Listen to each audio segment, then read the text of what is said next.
Герой нашего интервью Илдар Габитов, ректор Башкирского государственного аграрного университета, профессор, доктор технических наук. Родился в 1963 году в Белорецке. С отличием окончил факультет механизации сельского хозяйства Башкирского сельхозинститута. В родной альма-матер в дальнейшем стал завкафедрой тракторов и автомобилей, проректором. А в 2008 возглавил университет. Автор более 140 научных работ. Заслуженный деятель науки Республики Башкортостан, председатель Совета ректоров вузов Минсельхоза России по Приволжскому федеральному округу. Владеет немецким языком. Женат, есть сын и дочь. Илдар Исмагилович, здравствуйте. Добрый день. Вот республика, как известно, у нас аграрная, да, а вот при этом в сельском хозяйстве наблюдается дефицит кадров.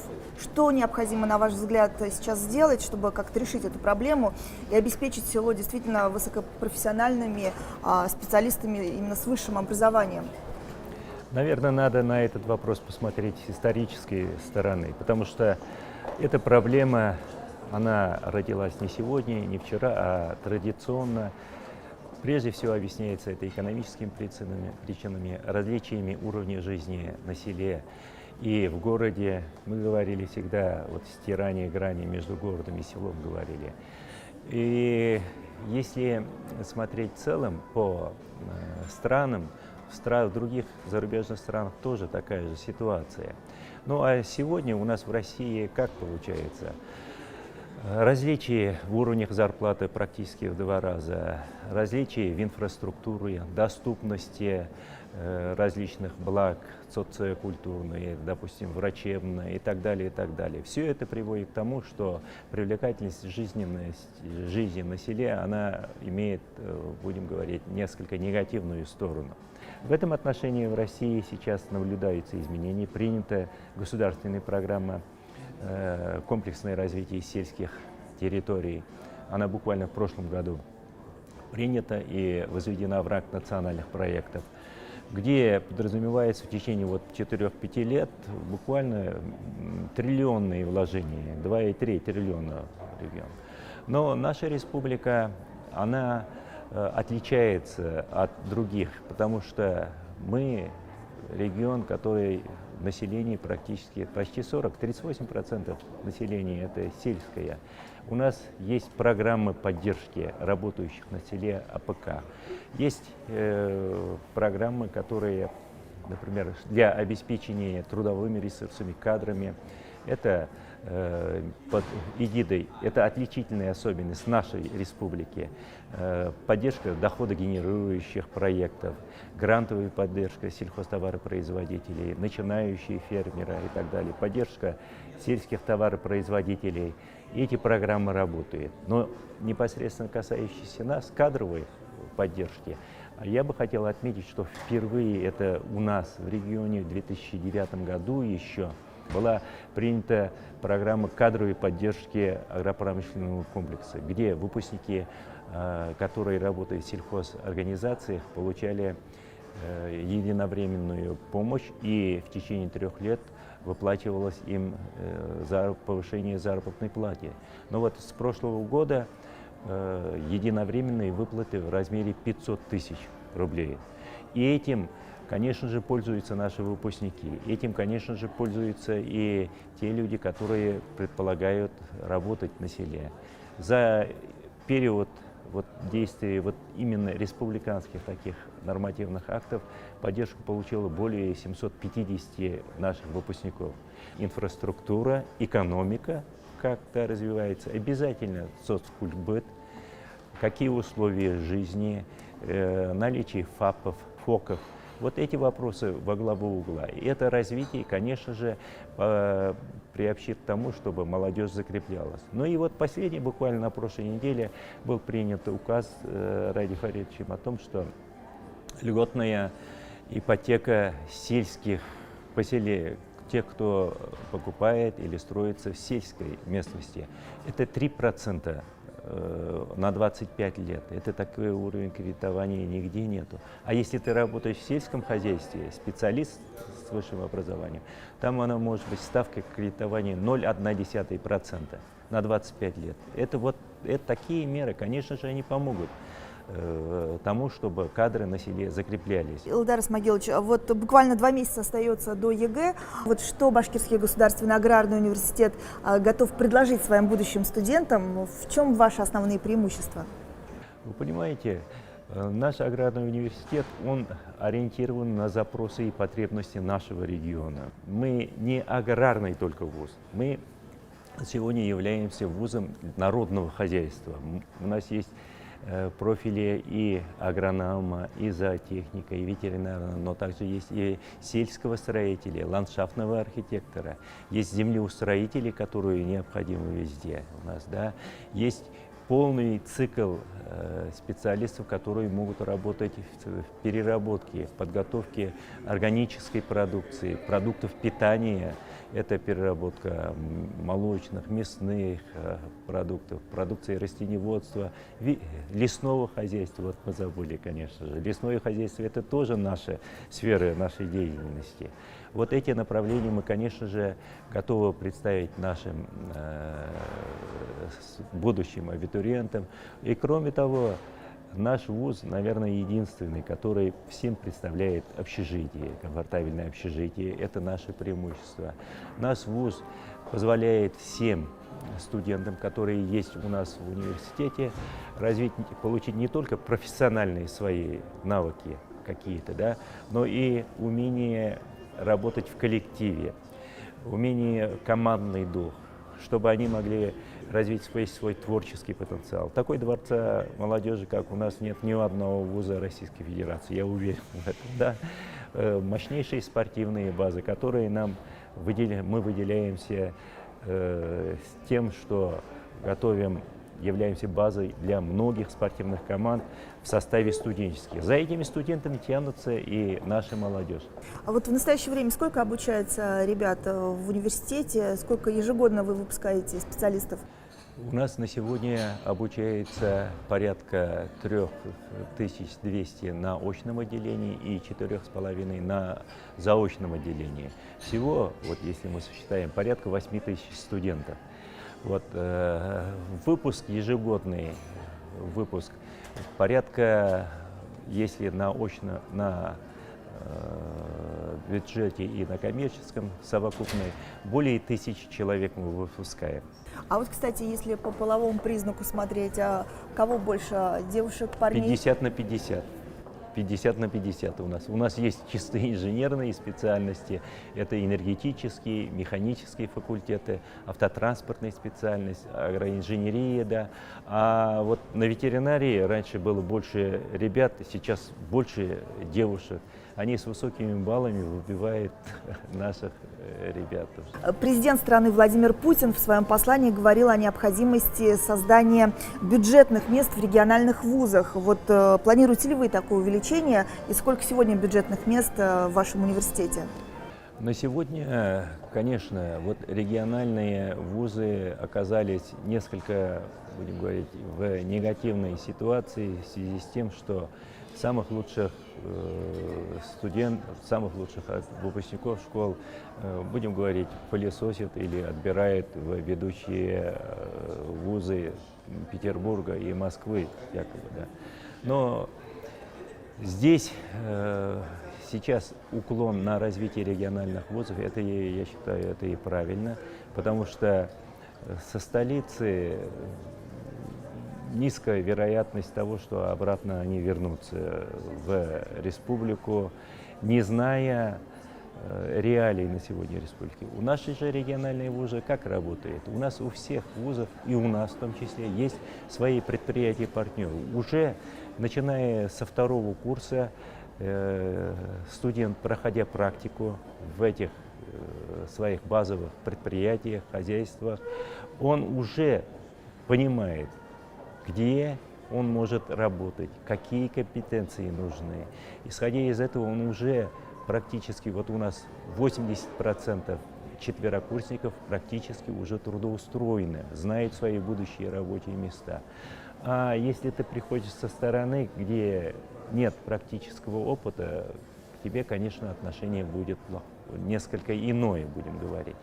Говоря о контрольных цифрах приема, мы на бюджет принимаем сегодня примерно 1000 человек в прошлом году. В этом году некоторые увеличения есть. И вот мы на следующий год заявились также с увеличением, потому что конкурсная ситуация в наш университет, она есть. У нас средний балл ЕГЭ для поступления в наш университет, он 61,5, то есть достаточно высокий балл. Но мы находимся в выгодной ситуации. Вот уже 90 лет будет в этом году к нашему университету, и практически все ведущие специалисты, руководители аграрных хозяйств, они выпускники нашего университета. И вот нас очень, я бы сказал, мощно поддерживает наш аграрный блок, Министерство сельского хозяйства, лесного хозяйства, с тем, чтобы мы непосредственно с сельхозтоваропроизводителем работали. У нас подписаны договора более чем 350 организаций, где студенты могут и проходят практику в период 3-го трудового семестра. Ведущие работники этих предприятий, руководители являются членами государственных аттестационных комиссий. И нам говорят, какие на сегодня нужны специалисты того или иного, какие им компетенции не хватает. Илдар Смагилович, вот если заглянуть в недалекое будущее, вот лет через 5, через 10, вот какие специалисты, на ваш взгляд, будут особенно востребованы на селе? Только в Республике Башкортостан 6 природно-климатических зон. Например, для условий деятельности ведения сельского хозяйства на северо-востоке и условия ведения Зауралья, Баймаки, Хайбу, они совершенно разнятся. То есть, прежде всего, это и осадки, это и почвы, это и сумма положительных температур. Понимаете? То есть, один и тот же специалист, мы не можем готовить того человека, который в Хайбулах, он может работать, например, в Аскинском районе и так далее. То есть, продукция нашего университета, она штучный товар, будем говорить так, если уж можно в кавычках говорим, штучный человек. И, конечно же, на сегодня есть разные формы хозяйствования. Вот 38% населения живет на селе у нас, в республике, и будут и мелкие товарные хозяйства, но и будут и крупные. Мы знаем, что сегодня в республике приходят крупные аграрные холдинги. Это Савентис, ведущая европейская фирма, да, по производству сыров, Белебеевский молочный комбинат. Дальше Эконива, это ведущий российский производитель молочного молока на сегодня, заходит тоже в нашу республику. Башкирская мясная компания. Вот в этих крупных агрохолдингах, конечно же, требуются узкие специалисты, профильные специалисты с глубоким знанием непосредственно генетики, селекции, семеноводства, правил кормления, содержания. А вот где малые хозяйства, где фермерские хозяйства, там требуются специалисты широкого профиля. И, конечно же, то есть у нас будет многоукладная экономика, исходя из этого будут и востребованность специалистов, мы считаем. Ну и на сегодня современный специалист обязательно должен быть на «ты» со всеми цифровыми устройствами, которые применяются на сегодня. Сегодня агроном, он не может себя позиционировать нормальным агрономом, если не имеет и не может работать с электронными картами полей, если не может работать с устройствами, которые позволяют дифференцированно вносить удобрения или гербициды и правильно понимать технологию возделывания тех или иных культур. Вот. Понимаете? Поэтому мы считаем, что сегодня наш аграрный университет обладает всем спектром направлений специальностей, которые будут востребованы, обязательно будут востребованы. Кстати, на сегодня самая востребованная специальность – это агроном. Это агроном. Вот знаю, что Башкирский государственный аграрный университет стал дипломантом премии правительства России в области качества. Что означает эта награда и какие планы вы ставите на перспективу для вуза? Это очень высокая награда, мы считаем, премия правительства в области качества образования. Это заслуга всего нашего коллектива, всех наших выпускников, всех наших отцов, дедов, которые создавали наш университет. На уровне России мы являемся лидирующим аграрным университетом. Поясню. 54 аграрных вуза Российской Федерации, и 12 из них являются самыми передовыми. Мы вот находимся всегда в первой пятерке, восьмерке и являемся тоже лидирующим аграрным университетом. То есть очень высокий уровень подготовки считаем. Наши планы на будущее не удерживать, а двигаться еще более позитивными шагами выше, надо приближаться к первой ступени. Понятно, что есть аграрные державы, аграрные регионы Краснодар, Ставрополь, Российский, но мы тоже не хуже, мы считаем. Но и в то же время мы думаем выходить обязательно на международный уровень.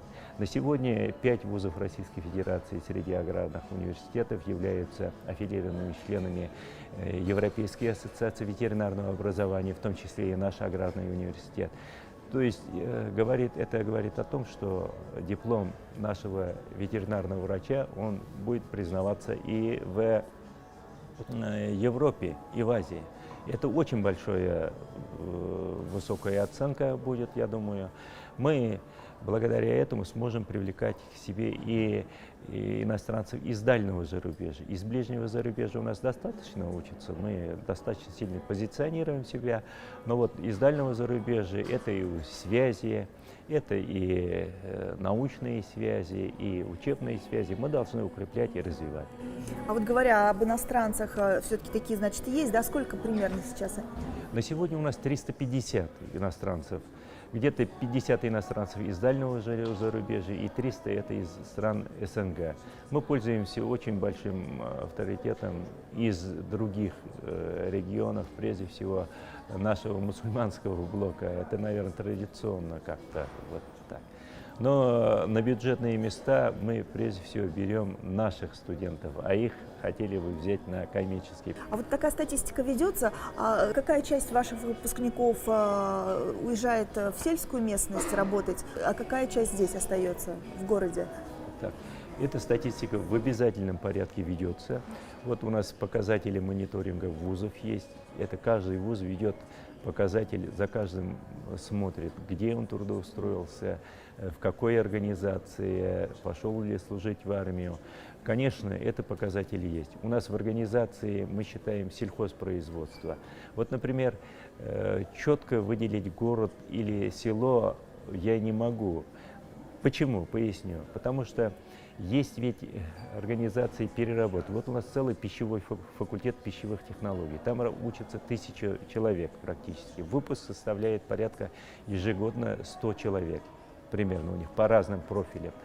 И перерабатывающие предприятия есть у нас в республике. Это в городе Уфе, в Белебее, в городе Дюртюлях, в Мелеузе, в Сибае, понимаете, да? В городах, да. В городах. Поэтому они и в городах размещаются, и в райцентрах, как правило. Вот такая вот категория. А так распределяются и работают по специальности 72% выпускников прошлого года. Это вот официальная статистика.